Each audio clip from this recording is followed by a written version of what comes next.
कहते हैं दिल्ली दिल बरों की है, दिल जलों की है। कहते तो ये भी हैं कि दिल्ली दिल फरेबों की भी है। और लकी यानी कि लक्ष्मण लाल अग्रवाल में ये सारे गुण मौजूद थे। लोग उसकी शक्ल को देखकर ही कह देते थे, अबे दिल्ली से हो क्या। लकी वैसे दिखने में स्मार्ट और अट्रैक्टिव था, पर जेब से खस्ता हालत होने की वजह से रहता बेहद सिंपल तरीके से था। शर्ट का रंग उड़ा हुआ और पैंट से पैबंद जुड़ा हुआ। कहने को तो उसकी उम्र के लड़के दिल्ली की सड़कों पर रात को मोटर बाइक दौड़ाते थे, लेकिन लकी उर्फ लक्ष्मण लाल अग्रवाल सिर्फ कमरे से कॉलेज में पढ़ाई और गर्लफ्रेंड डिंपल के साथ थोड़ा वक्त बिताना, फिर कॉलेज से दुकान, दुकान से जब होम डिलीवरी आए तो वहां, और फिर घर चला जाता था। हाँ, कभी कभी जब वो किसी लड़के को खाली सड़क पर मोटर बाइक दंदनाते हुए देखता तो कहता, एक दिन अपना टाइम भी आएगा जब मैं चश्मा लगाकर बैठूंगा और पीछे डिंपल को बैठाऊंगा। देखना, जब वो मेरी कमर में अपना हाथ कसेगी और मैं तेजी से मोटरसाइकिल को इंडिया गेट के आसपास दौड़ाऊंगा तो सारे दिल्ली का दिल हम दोनों को देखकर जलेगा। दुकान में रखा हुआ बर्नॉल भी काम नहीं आएगा। लकी ने कहा और अपने हाथ में बर्नॉल की क्रीम को दबा दिया। जैसे ही उसने क्रीम को दबाया, उसका क्रीम बाहर आ गई। अबे गाधे, क्या कर रहा है? वो कोई स्पंज की गेंद है क्या जो उसे दबा रहा है? दुकान के मालिक ने उससे फटकारते हुए कहा और उसके सर पर एक चपत लगा दी। Sorry sir. लकी ने अपना सिर बचाते हुए कहा। वो करोल बाग में स्थित एक छोटी सी मेडिकल स्टोर पर काम करता था। उसकी दुकान का नाम था चमन मेडिकल स्टोर और उसके ओनर का नाम था चमन लाल। लकी पिछले 5 साल से इन्हीं की दुकान पर काम कर रहा था। यहाँ इस छोटी सी शॉप पर काम करना उसकी मजबूरी थी। लाइफ में कंगाली की वजह से उसे कॉलेज में पढ़ाई पूरी करने के लिए पार्ट टाइम जॉब करना था। उसने कई अच्छी जगह अच्छी तनख्वाह की नौकरी ढूंढी पर नहीं मिली और वो इस मेडिकल स्टोर पर ही अटक गया। गधे, अब इसके पैसे क्या तेरा बाप भरेगा? कटेगा। इसका पैसा भी तेरी तनख्वाह से कटेगा और एमआरपी से डबल रेट में कटेगा।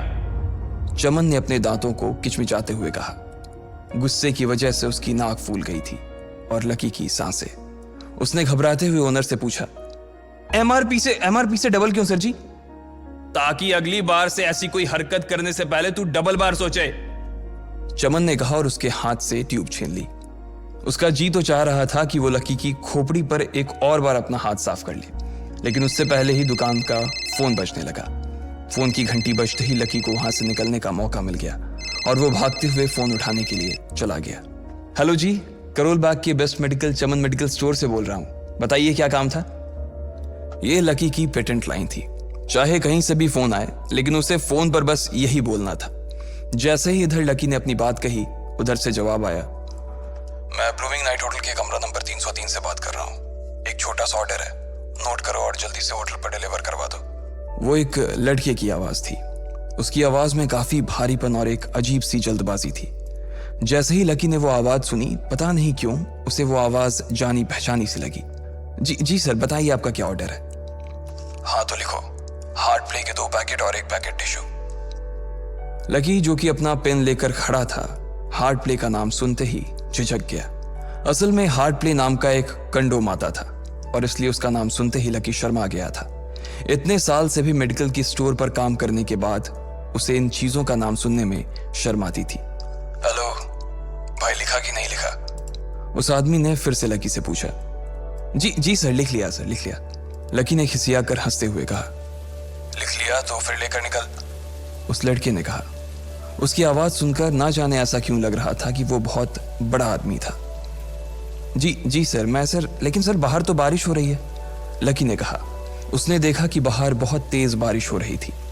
उनकी दुकान के सामने पानी भर गया था और तेज हवाओं की वजह से चमन मेडिकल स्टोर का बोर्ड भी गिर गया था। लकी को लग रहा था कि वो इतनी तेज बारिश में अभी एकदम से तो नहीं निकल पाएगा, तो उसने उस लड़के को समझाते हुए कहा, सर मैं ऑर्डर तो ले आऊंगा पर थोड़ा टाइम लग जाएगा, बारिश थोड़ी थम जाए आप। इससे पहले कि वो कुछ आगे बोल पाता, फोन पर लड़का बोल पड़ा। तुम्हारे मालिक को पता है कि तुम मल्होत्रा जी के लड़के को मना कर रहे हो? हाँ पता है, बारिश हो रही है, इसलिए सारा सामान अच्छे से थैली में पैक करके लाना और लेट नहीं होना चाहिए, समझे? उस लड़के ने कहा और इससे पहले कि लकी आगे कुछ कह पाता, उसने फोन काट दिया। उधर से लकी के दुकान का ओनर उसे घूर कर देखा जा रहा था। लकी के हाथ में पेन और पेपर देखकर ही वो समझ गया था कि उसके पास कोई ऑर्डर आया था। आज वैसे भी इतनी बरसात होने की वजह से सुबह से इक्का दुक्का ग्राहक ही दुकान पर आए थे। ऐसे में उसकी दुकान का मालिक एक भी ऑर्डर को छोड़ना नहीं चाहता था। वो लकी को देख रहा था और लकी बारिश की ओर देख रहा था। बारिश का बहाना नहीं चलेगा, जाना पड़ेगा, चमन लाल ने कहा। मैं बहाना नहीं कर रहा सर, थोड़ी बारिश धीमी हो जाए तो मैं चला जाऊंगा। अभी आप खुद ही देखिए कितनी तेज बारिश है। वो पता नहीं कोई मिस्टर मल्होत्रा का कोई बेटा कुछ ज्यादा ही जल्दी में था, मैं साइकिल से तो पहुंच नहीं पाऊंगा इतनी जल्दी। लकी ने उनकी ओर देखते हुए कहा। क्या कहा? मिस्टर मल्होत्रा जी का बेटा?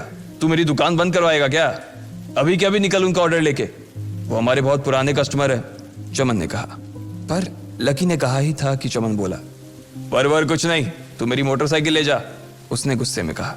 अरे सर जी, 200 के ऑर्डर में मुश्किल से 40 रुपए बचेंगे, इससे 3 गुने का तो पेट्रोल ही लग जाएगा, और अगर गाड़ी रास्ते में बंद हो गई तो अलग से खर्चा, लकी ने समझाते हुए कहा। वो जानता था कि उसका मालिक इन सब बातों पर ध्यान नहीं देने वाला। चमन लाल बोला। कोई बात नहीं, तू जा, चाहे जो हो जाए ग्राहक नाराज नहीं होना चाहिए, और वैसे भी वो मल्होत्रा जी का बेटा है। चमन लाल ने मोटरसाइकिल की चाबी लकी की ओर उछालते हुए कहा। लकी ने चाबी ली, उसे देखकर उसके अंदर मिक्स फीलिंग आ गई। एक तो वो बहुत खुश हुआ कि बड़े दिनों बाद बाइक चलाने को मिलेगी, पर वहीं दूसरी तरफ दुखी इसलिए हुआ कि बाइक मिली भी तो ऐसी तेज बारिश में, अगर खराब हो गई तो इसकी चपत भी उसके सिर पर ही पड़ेगी। वो मुंह लटकाकर रेनकोट और हेलमेट पहनते हुए वहां से निकल गया। बाहर आकर बाइक को देखा तो लकी ने मन में सोचा, चलो ठीक है, जो होगा देखा जाएगा, कम से कम बाइक तो चलाने को मिल रही है। दरअसल लकी इतने साल काम करने के बाद भी अपने लिए एक मोटरसाइकिल नहीं ले पाया था। लकी की तनख्वाह ही इतनी भर थी कि सिर्फ उसके कमरे का किराया, उसकी साइकिल में डालने वाली हवा का खर्च, बिजली पानी का बिल और डिम्पल के साथ महीने में 1-2 बार बाहर खाने का खर्चा ही निकल पाता था। उसे डिम्पल की कही बात अक्सर याद आती थी। लकी, अगर अगले 2 महीने में तूने बाइक नहीं खरीदी ना तो मैं तेरे से ब्रेकअप कर लूंगी, देखना। असल में डिम्पल को लकी के साथ बाइक पर घूमने की बड़ी तमन्ना थी। लकी की इस उजाड़ जिंदगी में एक वही तो थी जिसके लिए जिंदा रहने को उसका जी चाहता था। जब भी वो उससे बाइक की बात करती तो लकी डिम्पल की इस बात को हंसकर टाल देता था।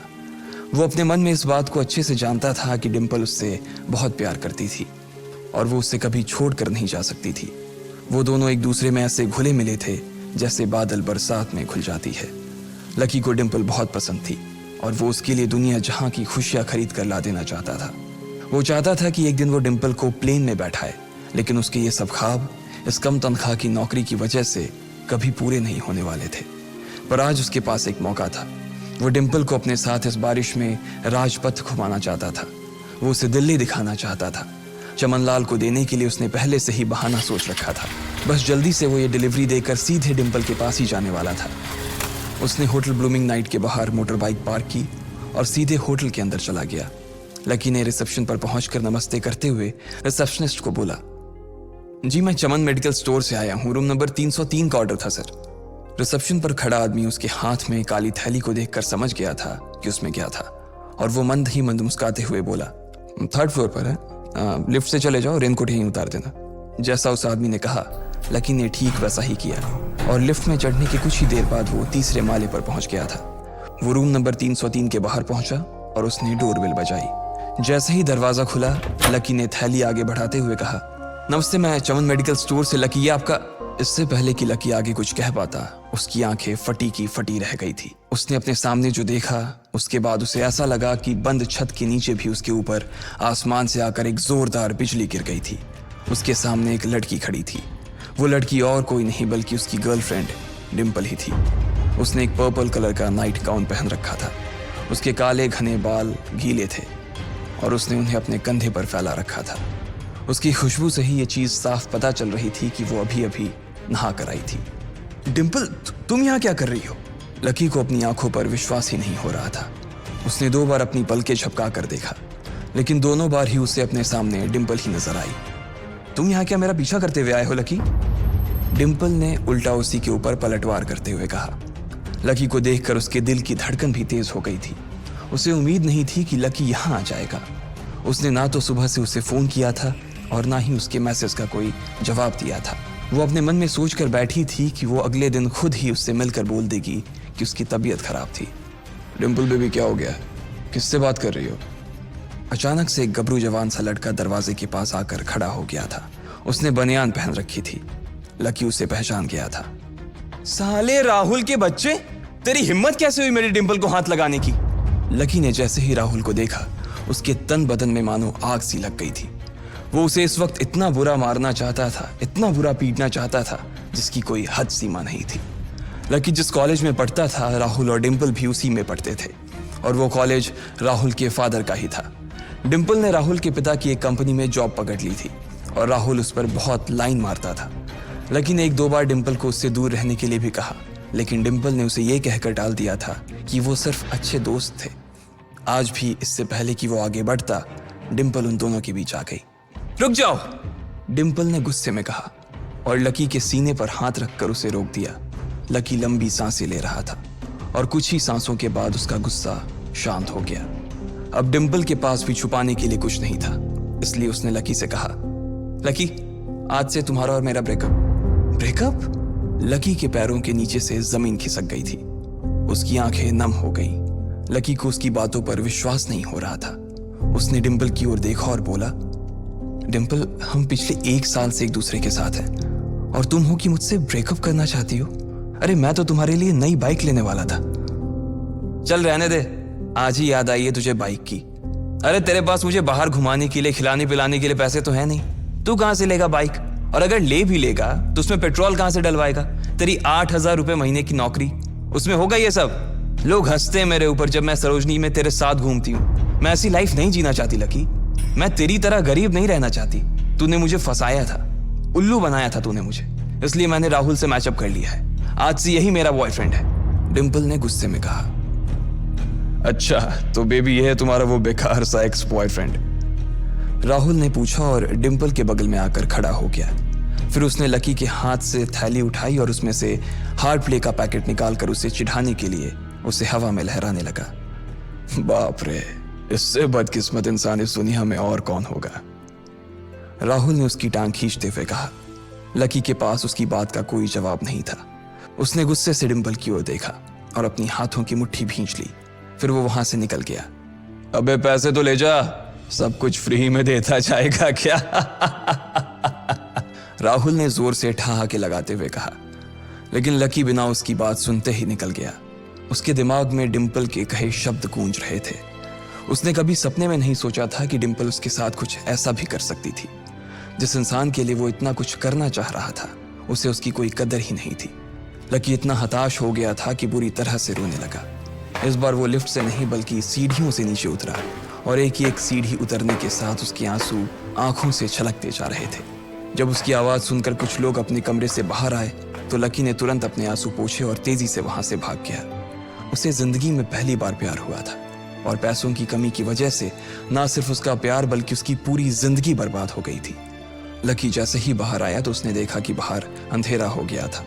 आसमान में तेज बिजली कड़की और बारिश जो थमी थी एकाएक फिर से झमाझम बरसने लगी। ये देख लकी के थमे हुए आंसू एक बार फिर से छलक गए। उसका दिल बुरी तरह से टूट चुका था, लेकिन उसे इस बात की खुशी भी हो रही थी।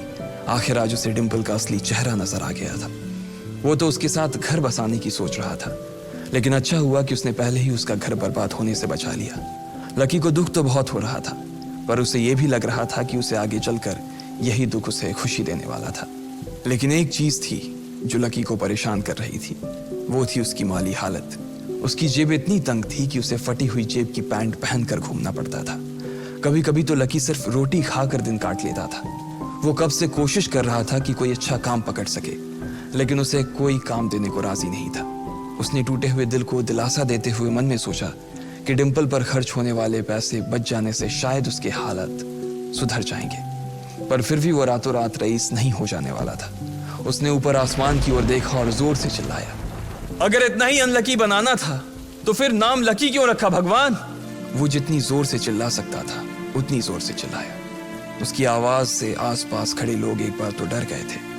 लकी ऊपर ही देख रहा था और उसके आंसू बारिश के पानी के साथ मिल गए थे। जैसे ही वो फूट कर रोने को था, तभी उसके फोन पर एक मैसेज आया। जैसे ही लकी ने अपना फोन निकालकर उस मैसेज को पढ़ना शुरू किया, उसकी तो आंखें ही चमक गई।